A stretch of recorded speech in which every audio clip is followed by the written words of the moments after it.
Amen. Je vous salue dans le beau nom de Jésus. Amen. Voilà, les amis qui nous visitent peut-être pour une première fois, les frères et sœurs qui viennent d'assemblées sœurs, assemblées avoisinantes, soyez les bienvenus. Voilà, ce matin, je voudrais partager ce thème qui fait partie d'un sujet global. Et le 1er janvier, j'ai noté, vous savez, le 1er janvier, on est un peu en stand-by, c'est le lendemain de la Saint-Sylvestre, on a fait le repas. Et puis le lendemain, j'étais en train de méditer, je prenais ma Bible, et puis cette pensée m'est venue, j'ai noté sur mon agenda, au 1er janvier, je vous le ferai voir si vous ne croyez pas. J'ai noté un sujet pour l'année. Ce sujet, c'est ce à quoi je suis appelé.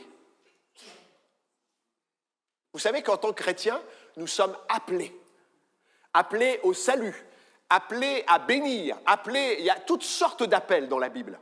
Et j'ai mis ce sujet global, ce à quoi je suis appelé. Et dimanche passé, alors que nous avions un invité, j'ai été conforté dans ce début d'année par ce message apporté à propos de la vocation.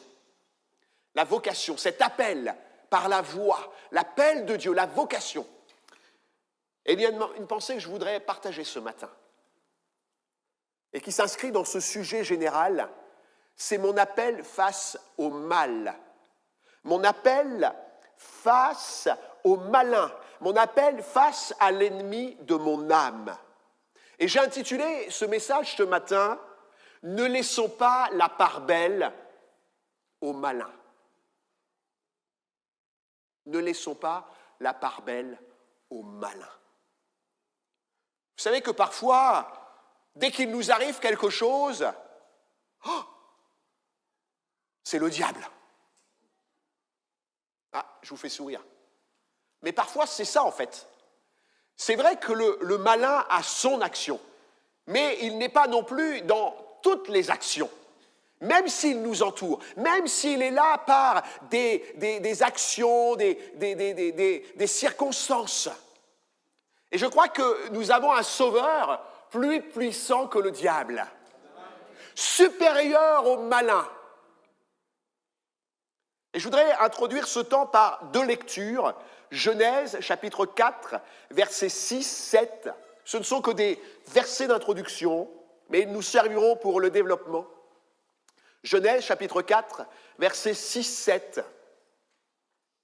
Et vous savez que Abel va offrir un sacrifice, Caïn va offrir un sacrifice. Et il y en a un qui va être agréé de Dieu et l'autre qui va être rejeté par Dieu. Et l'Éternel va s'adresser à Caïn dont le sacrifice, dont l'offrande va être rejetée par Dieu. Et l'Éternel lui dit ceci, « Pourquoi es-tu irrité ? Et pourquoi ton visage est-il abattu ? Certainement, si tu agis bien, tu relèveras ton visage. Et si tu agis mal, le péché se couche à la porte et ses désirs se portent vers toi. Écoutez bien, mais toi, domine sur lui. » Et puis le deuxième texte, fort connu également de chacun de nous, Éphésiens chapitre 6, versets 10 et 12 à 12. Au reste, fortifiez-vous dans le Seigneur et par sa force toute puissante. Revêtez-vous de toutes les armes de Dieu afin de pouvoir tenir ferme contre les ruses du diable. Car nous n'avons pas à lutter contre la chair et le sang, mais contre les dominations, contre les autorités, contre les princes de ce monde de ténèbres, contre les esprits méchants dans les lieux célestes. Amen. Dans ces 2 textes, nous réalisons qu'il y a un appel, il y a une vocation, que ce soit pour Caïn de la part de Dieu. Il y a un appel à dominer sur le mal. Et pour Paul, s'adressant aux Éphésiens, il va simplement les exhorter, les fortifier, leur dire, finalement, en conclusion de cela, soyez forts, soyez assurés de la force de Dieu. J'aimerais ce matin laisser, en ce début d'année, c'est mon premier message de l'année ce matin, mais nous laisser un jalon, une marque dans notre vie ce matin. Seigneur, que cette année ne soit pas dominée par des inquiétudes quant au mal, quant aux attaques, quant à mes faiblesses, mais que ce matin, une marque, un jalon puisse me laisser dire « Je suis enfant de Dieu ». Amen. Et il me semble que parfois nous l'oublions beaucoup. Je suis enfant de Dieu. Je ne crains pas le mal ni le malin. Je suis appelé au triomphe. Amen. Amen. Moi, je dis amen pour moi. Je ne suis pas appelé à être dans la défaite. Je ne suis pas appelé à être dans la domination. Je ne suis pas appelé à être dans la peur, mais dans le triomphe. Que notre appel en cette année ne soit pas hypothéqué par une position d'infériorité, une position de faiblesse, voire de défaite devant le mal. Caïn est exhorté, averti, mais nous savons la suite du récit. Caïn succombé, failli. Ce que Dieu voulait pour lui ne s'est pas réalisé. Il aurait dû triompher. Mais le meurtre est venu. Et Paul, dans sa lettre aux Éphésiens, lance un appel ce matin. Ce même appel à vaincre. Ce passage nous fait part d'un combat qui est spirituel. Et nous sommes dans un combat spirituel. On ne peut pas en douter. C'est certain, l'ennemi est clairement identifié dans le texte de Paul. Ce n'est pas un simple ennemi, nous le voyons, c'est une organisation. Néanmoins, l'apôtre Paul tient un langage d'encouragement. Il tient un langage de confiance, de fermeté. Comme Dieu l'a dit à Caïn. Si tu agis bien, tu seras vainqueur. Domine sur le mal, domine sur le péché, domine sur les influences, domine sur les attaques. Parce que Dieu t'a donné le pouvoir et la puissance. Et c'est la première pensée que j'aimerais partager avec vous ce matin. Il y a une victoire qui nous est assurée. Cette victoire, elle est conduite par un canal. Et c'est le premier canal que je voudrais partager. La victoire m'est assurée par ce canal. Et ce canal, c'est Jésus-Christ. Jésus-Christ a triomphé. C'est le point fondamental. Si tu te dis chrétien, et je dis bien si tu te dis chrétien, je viens à l'église. Ce n'est pas l'église qui te sauve. Ce n'est pas l'église qui te protège. Si tu te dis chrétien, c'est que tu as un langage de chrétien. C'est que tu as une vie de chrétien. C'est que tu as une action de chrétien. Tu as des réactions de chrétien. C'est le point fondamental. Jésus est mon salut. Jésus est ma grâce et ma force. Paul le déclare très explicitement au reste. Et la version Bible du Semeur traduit ainsi, pour conclure, puisez votre force dans le Seigneur et dans sa grande puissance. Puisez votre force dans le Seigneur et dans sa grande puissance. Jésus, par sa personne et par son pouvoir, m'assure de triompher. Amen. Ça, c'est le fondement. Ça, c'est la base. Mais on va venir un peu plus loin tout à l'heure. J'aimerais partager ce passage avec vous. Jésus s'entretient avec ses disciples. Ça se trouve dans Jean, chapitre 14, versets 29-31. Jésus s'entretient avec ses disciples à propos de sa mort, à propos des événements qui vont arriver. Et il déclare, « Maintenant, je vous ai dit ces choses avant qu'elles arrivent. » Jésus préparait ses disciples. Nous sommes préparés. Et il continue, afin que lorsqu'elles arriveront, vous croyez. Est-ce que vous croyez ce matin? Est-ce que vous avez foi en Jésus ce matin? Est-ce que sa parole est pour vous la base sur laquelle vous vous appuyez chaque jour? Je suis tout seul à lever la main. Amen. Alléluia. Amen. Je crois dans la parole de Jésus. Et Jésus continue, je ne parlerai plus guère avec vous, car le prince du monde vient. Et nous savons que Jésus va se rendre dans le jardin de Gethsémane, et là il va être livré. Et Jésus dit, le prince du monde vient, il n'a rien en moi. Mais afin que le monde sache que j'aime le Père et que j'agis selon l'ordre que le Père m'a donné, levez-vous, partons d'ici. La Bible du Semeur dit, par rapport à l'expression « il n'a rien en moi », la Bible du Semeur dit « il n'a pas de prise sur moi ». Est-ce que le malin a une prise sur vous? Amen. Après, vous pouvez répondre personnellement. Hein. Est-ce que le malin a une prise sur vous?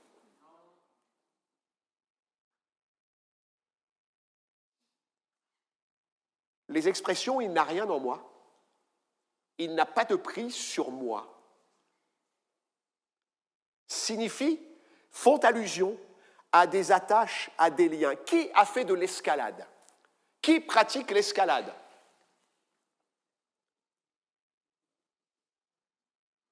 Bon, il y en a qui font dans les murs, là, pas loin, avec des petites... Vous savez ce qu'il faut pour escalader un mur? Il faut des prises. Il faut des accroches. Il faut des failles dans le rocher. Et Jésus dit ici que dans sa vie, il n'y a rien sur lequel le malin puisse s'accrocher, c'est-à-dire grimper, s'agripper. Il n'a pas de prise en lui. Alléluia! Il n'y a pas de prise en Jésus. Il n'y a pas de choses qui vont permettre au diable de s'accrocher. C'est comme si vous aviez répandu sur un mur une espèce de savon noir. Impossible de grimper, impossible de s'agripper. Le malin voudrait atteindre un point culminant dans nos vies, notre âme et notre esprit. Et parfois, il trouve facilement des attaches. Il y a un récit dans la Bible qui m'a toujours interpellé. Toujours. C'est le récit que l'on trouve dans Actes 19, versets 13 à 15, où les fils d'un sacrificateur appelé Sceva, vont vouloir s'affronter à un homme possédé. Il est dit dans ce texte, quelques exorcistes juifs ambulants essayèrent d'invoquer sur ceux qui avaient des esprits malins le nom du Seigneur Jésus en disant « Je vous conjure par Jésus que Paul prêche ».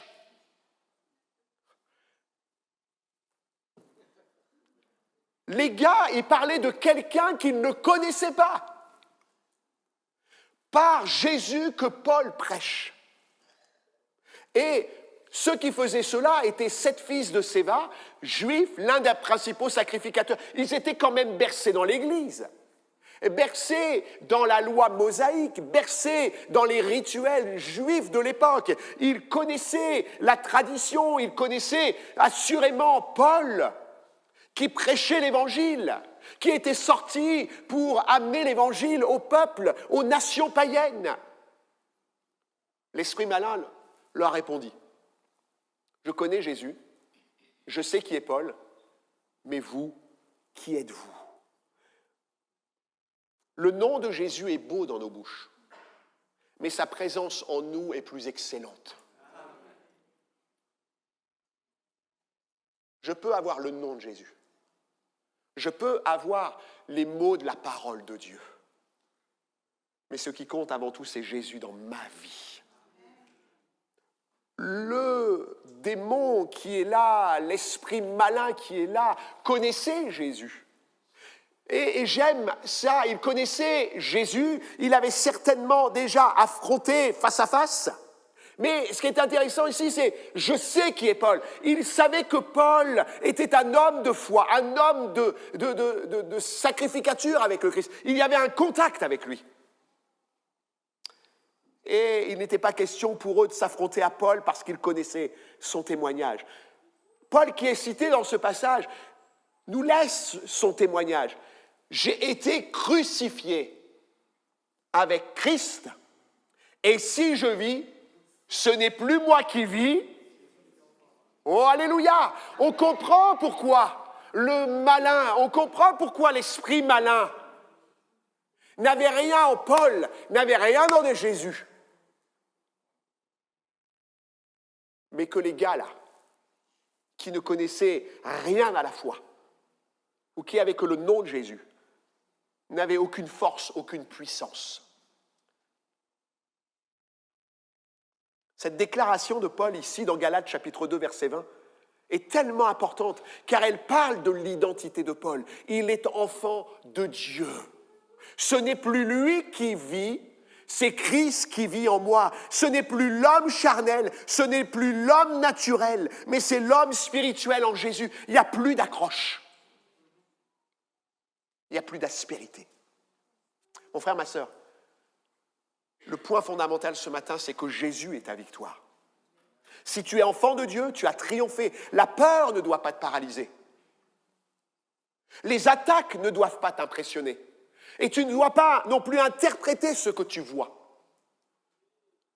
Par respect, par devoir de secret pastoral. Il y a des choses qui nous sont parvenues.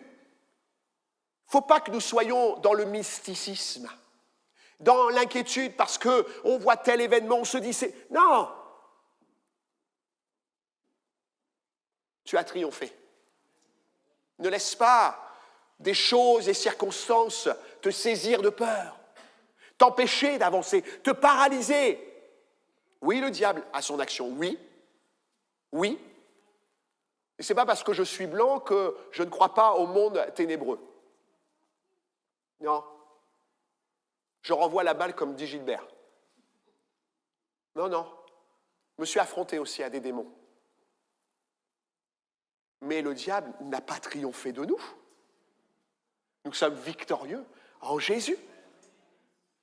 D'ailleurs, Paul dira aux Colossiens, là, dans la version Bible du Semeur, il a désarmé toute autorité, tout pouvoir, les donnant publiquement en spectacle quand il les a traînés dans son cortège triomphal après sa victoire à la croix. Alléluia! Si Jésus vit en toi, tu es triomphe. Tu as triomphé. Tu as la victoire. Tu n'as rien à craindre. C'est certain, sans Jésus, je vais être sans force. Mais parce qu'il est la lumière et parce que la lumière triomphe des ténèbres, alors je suis plus que victorieux. Le deuxième canal, vous allez me dire, va être peut-être plus parlant pour nous. Jésus, c'est une chose. Alléluia. Jésus est le fondement. Jésus a triomphé. Amen. Et le deuxième canal, parce qu'on pourrait se dire, c'est bien, Jésus a triomphé, mais moi, je n'y arrive pas toujours. Le deuxième canal, mon frère, ma sœur, par lequel la victoire m'est assurée, c'est toi-même. Ah bon? Ah oui. Jésus a triomphé à la croix. Jésus est plus que vainqueur. Jésus est vivant. Il a triomphé de la mort. Il a mis en spectacle les autorités, les dominations. Mais nous avons notre part. Le deuxième canal de la victoire sur le mal et sur le malin, c'est moi. Vous le croyez?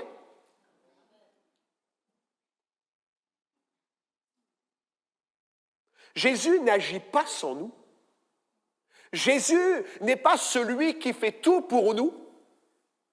Même s'il a triomphé à la croix, notre foi, notre engagement, notre piété, on va le voir, sont aussi des bases.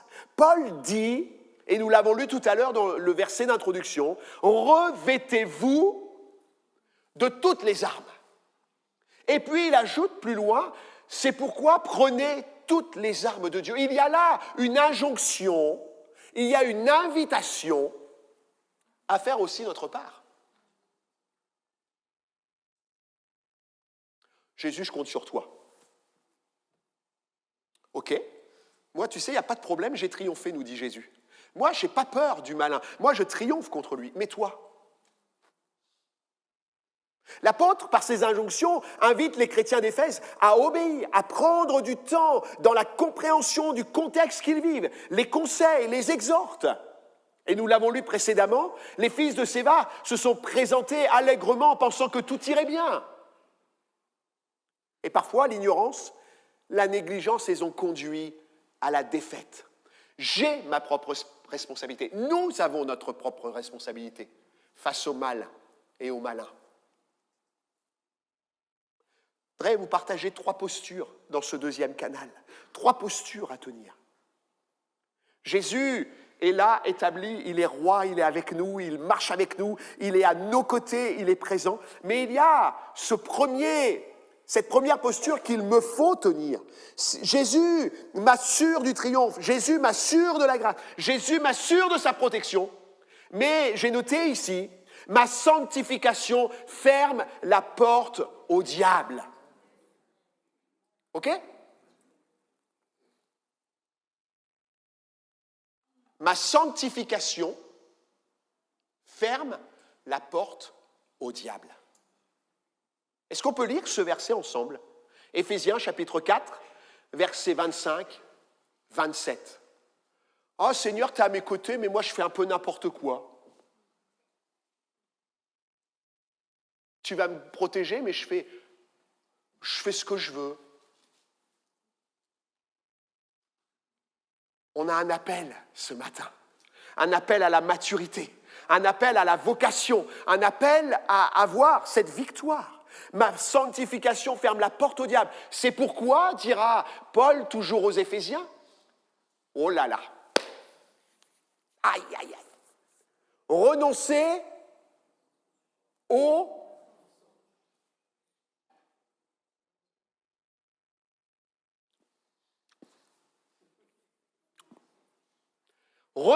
mensonge. Et que chacun de vous parle selon la vérité à son prochain. Amen. C'est pas Jésus qui renonce au mensonge, il n'a jamais péché.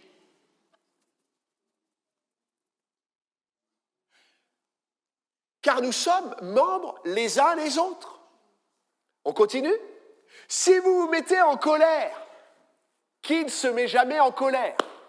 J'en connais qui sont coléreux. Hein. Ne péchez point, dit la parole. Et que le soleil ne se couche pas sur votre colère. Alléluia. C'est-à-dire que la fin de journée ne laisse pas encore la colère jusqu'au lendemain matin, mais que l'affaire soit réglée le soir. On comprend bien la chose ?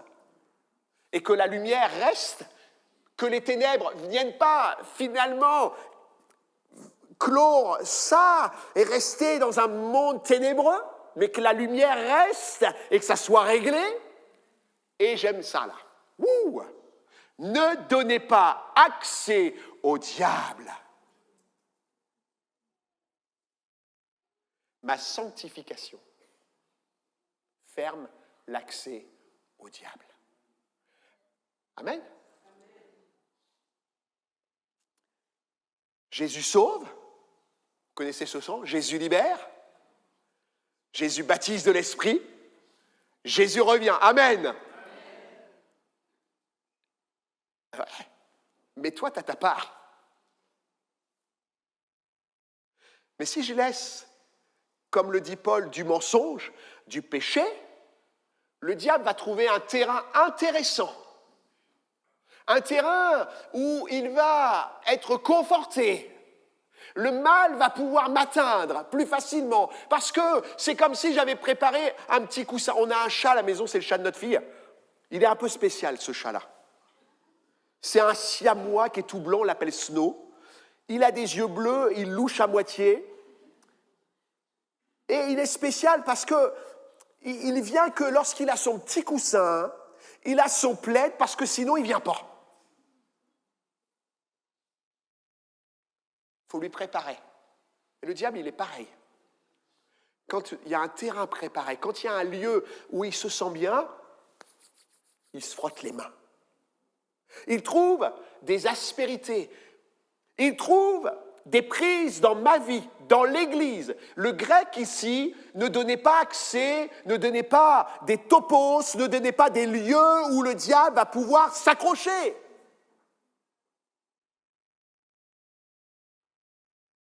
Ça nous concerne collectivement, ça nous concerne individuellement. Ne laisse pas des lieux, des topos, une opportunité, dira le grec, d'agir.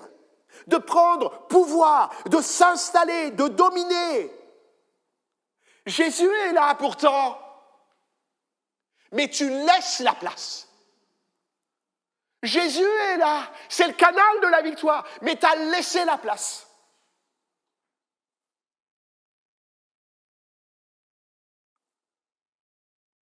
Ne donnez pas accès au diable.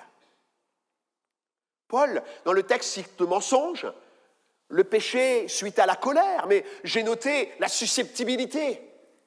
Oh, il m'a pas dit bonjour. Je suis arrivé, il est passé de l'autre côté. Ça ne vous arrive pas, ça? Alors, on va ruminer. On va dire, mais qu'est-ce qui se passe? La susceptibilité. Le malin s'y accroche pour faire du boudin. Du boudin. Je suis vexé. Et puis, j'ai noté la superstition, les anciennes croyances. Ce qu'on a gardé de notre vie passée, les accroches qui sont là, la culture parfois, excusez-moi, mais pour faire peur, pour influencer, le diable s'y accroche. Le diable s'y accroche. Et on a une réminiscence qui revient. C'est fini ça. Le diable t'en a sauvé. Jésus t'en a sauvé, pardon. La superstition, les choses que tu vois, le chat noir. Oh, non, mais attendez, il y a des chrétiens, ils ne passent pas sous les escabeaux. Hein. C'est vrai. Hein. Ah, puis on va dire, machinalement, je touche du bois. C'est de la peau de singe. Non, mais je vous fais rire. Mais parfois, on est resté dans tout ça. On a gardé des médailles, on a gardé des souvenirs, même des défunts des fois, qui sont là et qui nous gardent finalement. Vous savez, le diable cherche des aspérités. Jésus dira, il n'a rien en moi. Mais en nous, parfois, il y a des petites choses. Vous savez, quand j'en ai fait de l'escalade, on a des chaussures, des chaussons qui sont tellement durs au bout, c'est pour s'accrocher sur des failles, simplement. On met de la magnésie dans les mains, on s'accroche. Et le diable, il est comme ça, la moindre faille. Et puis j'ai noté un vice récurrent, non réglé, non avoué, non confessé, pour lequel on a besoin d'une prière, peut-être d'être détaché, de dire « Seigneur, libère-moi ». Le diable, il s'accroche dessus. Et il te fait déraper à chaque fois que tu ouvres ton ordinateur.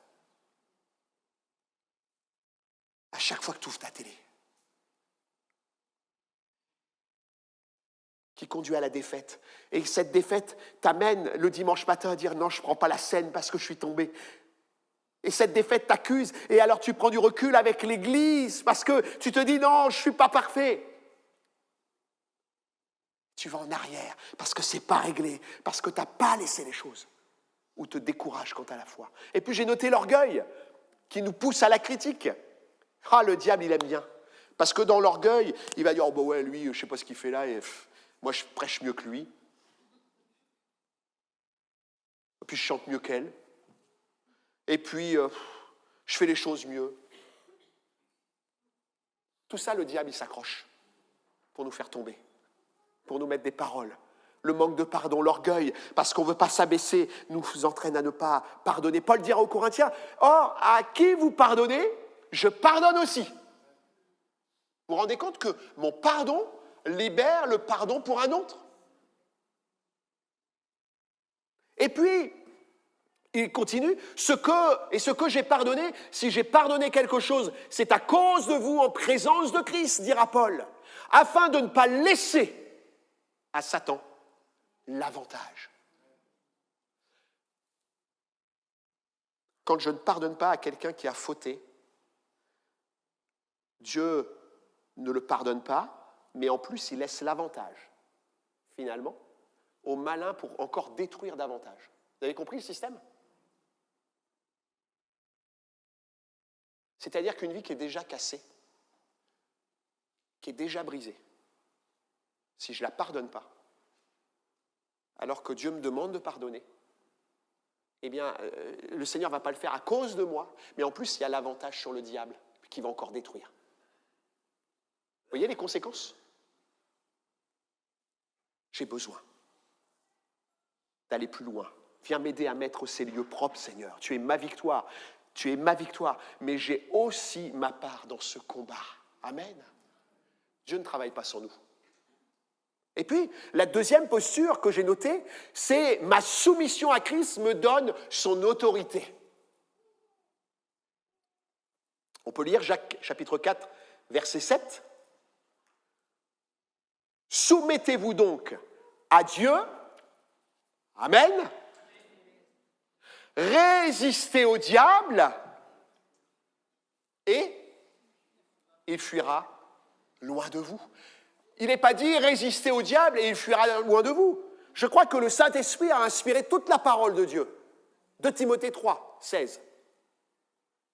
Soumettez-vous donc à Dieu. C'est une posture. Ma soumission à Christ me donne son autorité. Encore une fois, Jésus est le même hier, aujourd'hui, éternellement. Il est là, Jésus. Je prends cet exemple. J'essaie de visualiser les choses. Jésus est là. Mais moi, si je dis à Jésus, je fais ce que je veux. Jésus est un gentleman. Son esprit est un gentleman. Il va me laisser faire. Mais quand je vais avoir affaire au diable, je ne vais pas avoir sa force. Je ne vais pas avoir son autorité. Je vais dire, mais moi je suis chrétien. Non, tu n'es pas chrétien, parce que le diable va dire, tu n'es pas chrétien, tu ne te soumets pas à Dieu. Donc j'ai autorité finalement. Puisque Christ n'a pas autorité dans ta vie, c'est moi qui ai autorité dans ta vie.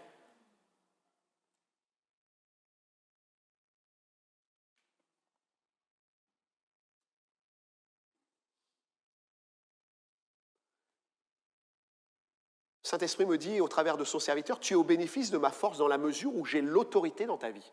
Ainsi, tu auras mon autorité face au malin. Et vous vous rappelez, j'avais partagé l'année dernière ces messages sur la tentation au désert, j'y reviendrai pas. Dans Matthieu 4, versets 3 à 11 et Luc 4, 2 à 13, Jésus va demeurer dans le désert, dans la tentation pendant 40 jours et 40 nuits, vous vous rappelez? Mais Jésus a triomphé du diable. Pourquoi? Dites-le moi, pourquoi? Parce qu'il est resté soumis à Dieu. Quand le diable lui a dit, tu transformes ces pierres et tu auras à manger parce qu'il avait faim, Jésus lui dira, il est écrit, tu ne vivras pas de pain seulement, mais de toute parole qui vient de la bouche de Dieu. Et on avait vu physiquement, moralement, spirituellement, les 3 attaques que le diable avait mis. Mon frère, ma sœur, Christ a résisté parce qu'il s'est soumis. Il n'a pas regardé comme une proie arrachée d'être l'égal à Dieu, dit la parole. Mais il s'est fait serviteur. Il est resté soumis. Soumis, ce n'est pas être dans une position d'infériorité, mais c'est se placer comme un serviteur, un doulos. Seigneur, prends ma vie. Sers-toi de moi. Il a triomphé. Paul nous dit que cette soumission se passe par un revêtement. Revêtez-vous de toutes les armes de Dieu. Vous savez que le grec a différentes traductions comme l'hébreu. Le texte grec signifie s'enfoncer dans. C'est revêtir un vêtement, mais s'enfoncer dans. C'est comme disparaître. Jean-Baptiste se dira, il faut qu'il croisse et que je diminue. C'est s'enfoncer, disparaître pour être victorieux. Seigneur, nous plaçons toute notre foi en toi ce matin. Amen. Nous plaçons tout notre cœur, toute notre soumission. Nous savons qui tu es. Tu es le Christ, le Fils du Dieu vivant. Tu as triomphé à la croix. Mais moi, j'ai besoin de me soumettre. J'ai besoin d'avoir de la sanctification pour fermer l'accès au diable. Pierre dira que le diable est comme un lion rugissant, cherchant qui le dévorera, mais il dira, résistez-lui par une foi ferme. Seigneur, ta parole est ma vie, ta parole me soutient. Et puis, une dernière posture, je vois l'heure avancer. Ma piété, ma protection. Ma piété, ma protection. 1 Jean, chapitre 5, verset 18. Ma piété et ma protection. Est-ce que tu pries à la maison? Est-ce que tu lis ta Bible? Je m'adresse aux candidats au baptême. Lisez votre Bible, priez chaque jour. Ma piété, ma protection. Nous savons que quiconque est né de Dieu ne pêche point.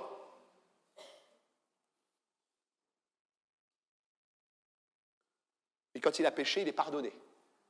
S'il se repent auprès du Seigneur, s'il cherche, s'il confesse ses péchés. Ne pêche point. Mais celui qui est né de Dieu aussi se garde lui-même. Où vont tes pieds? Où vont tes yeux? Où sont tes relations?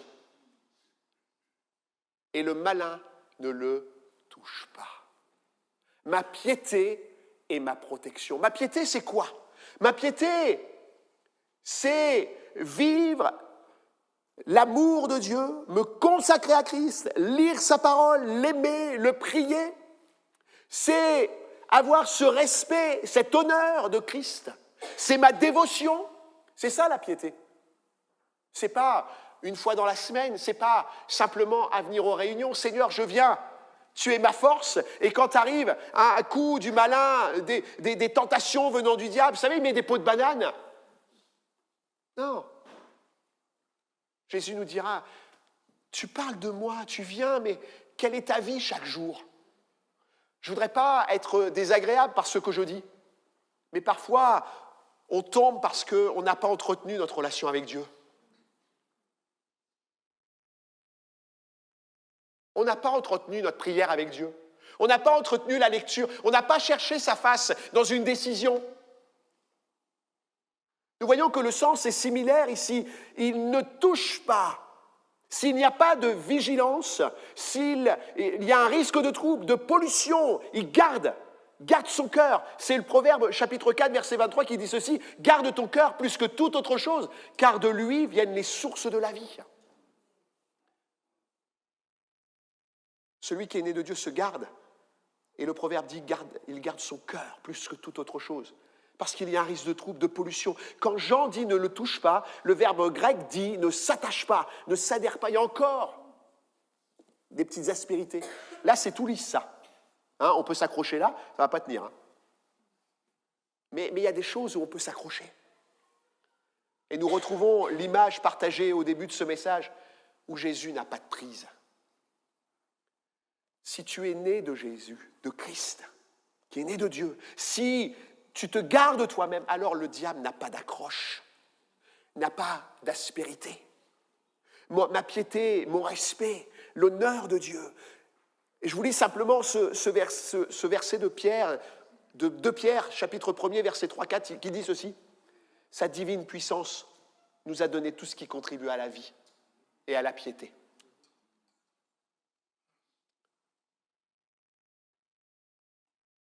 Au moyen de la connaissance de celui qui nous a appelés par sa propre gloire et par sa vertu. J'ai besoin de le connaître, j'ai besoin de parler avec lui, j'ai besoin de lire sa parole, j'ai besoin de prendre du temps. Organise ton agenda.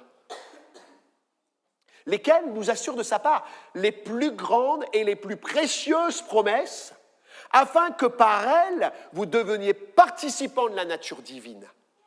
C'est fort ce verset, ce texte. Et en fuyant la corruption qui existe dans le monde par la convoitise, qui s'y trouve. Dieu nous a donné la puissance nécessaire à la piété. Qu'est-ce que j'en ai fait? Qu'est-ce que j'en fais? Lui, il est le même. Il ne bouge pas, il ne change pas, il a triomphé. Mais moi, est-ce que je laisse des accès au diable? Et je conclus. Je reprends le verset cité par Paul, Galates 2, chapitre 2, verset 20. J'ai été crucifié avec Christ. Et si je vis, ce n'est plus moi qui vis, c'est Christ qui vit en moi. Si je vis maintenant dans la chair, je vis aussi dans la foi. Au Fils de Dieu qui m'a aimé, qui s'est livré lui-même pour moi. En 2024, je ne veux pas laisser la part belle au diable. Je ne veux pas laisser la part belle au mal dans ma vie. Vous êtes d'accord? Je ne veux pas me retrouver dans un moment où ça ne va plus, où c'est difficile, où j'ai peur, où j'appelle le pasteur en criant, voilà. Non pas qu'on ne veut pas vous recevoir, hein, ce n'est pas la question. Mais je crois qu'il y a des choses qu'on peut se garder nous-mêmes. On peut se prémunir nous-mêmes. Des fois, on se met dans des situations, On aurait pu s'épargner des choses. Et je ne veux pas laisser la part belle au malin, au mal cette année. Christ, c'est ma victoire. On l'a vu, c'est le fondement, c'est la pierre angulaire. C'est lui qui a triomphé à la croix, il est ma victoire. Mais cette victoire, elle va s'appliquer que si, pour ma part, comme le dit Paul, il y a des choses que j'ai fait mourir, que j'ai crucifiées dans ma vie. Si j'ai fait mourir des aspérités qui sont comme des topos, des accès. Je reprends un petit peu les mots là. Si j'ai fait crucifier l'insoumission qui montre l'autorité de Jésus. Et puis, si j'ai fait crucifier la négligence de ma piété, Seigneur, donne-moi d'être discipliné, donne-moi de m'imposer un temps de lecture, un temps de prière. Amen. C'est le programme de l'année. Seigneur, je veux que les lieux d'accroche dans ma vie soient bannis. Je veux que mon insoumission à ta parole soit bannie. Je veux que ma négligence quant à la piété soit bannie pour que j'aie la victoire. Une chose est certaine, et je termine par ça. Romains 8, versets 38-39. Il y a Jésus, il y a moi. Mais une chose est certaine. J'ai l'assurance, alléluia, que ni la mort, ni la vie, ni les anges, ni les dominations, ni les choses présentes, ni les choses à venir, ni les puissances, ni la hauteur, ni la profondeur. Vous entendez tout ça? Ni aucune autre créature ne pourra nous séparer de l'amour de Dieu manifesté en Jésus-Christ, notre Seigneur. Rien. Jésus est le même. Moi, j'ai des choses peut-être à corriger en moi, mais il y a une certitude, c'est que son amour à mon égard n'est jamais enlevé, n'est jamais ôté, et il me donne sa puissance si je fais les choses nécessaires dans ma vie ce matin. Est-ce qu'on peut prier? Est-ce qu'on peut se courber ce matin? Seigneur, il y a un programme, il y a un appel que tu nous as lancé lorsque nous sommes, Seigneur, tournés vers toi. Il y a un appel à, Seigneur, à vivre les choses d'en haut avec puissance. Seigneur, cet appel, je ne voudrais pas qu'il soit hypothéqué par le mal, par la crainte du diable, par son autorité dans ma vie. Parce qu'il y a cet émetteur de ta part, cette émission de ta part, l'appel au salut. Mais le diable voudrait en enlever tous les bénéfices. Seigneur, ce matin, que l'appel de la croix, que l'appel à vivre la vie spirituelle puisse prendre toute sa dimension ce matin. Seigneur, tu m'appelles à me battre contre le malin, à avoir cette victoire. Prends autorité dans ma vie ce matin. Seigneur, que les topos, que les lieux où il y a des faiblesses, il y a des accroches disparaissent. Seigneur, tu connais mes combats face à la télé, face à l'informatique, face à des choses comme ça. Seigneur, à des relations, à des lieux que je côtoie. Enlève ces topos de ma vie. Enlève ces lieux. Rends-les cultivables. Enlève, Seigneur, ce qui est un culte dedans. Et puis, Seigneur, donne-moi, Seigneur, d'être dans ta présence.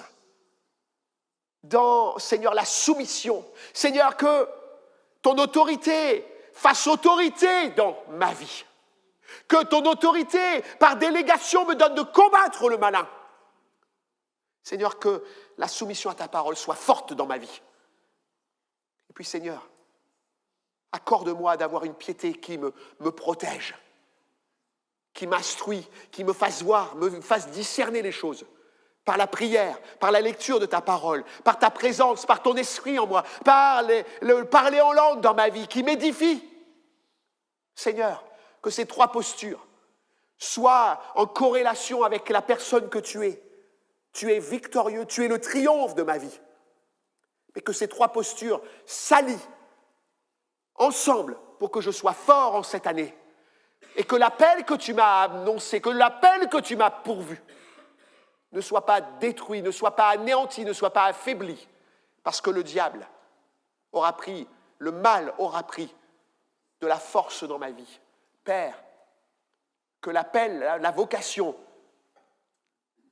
nous soit ce matin accordée pleinement pour une vie forte en toi, Jésus. Amen.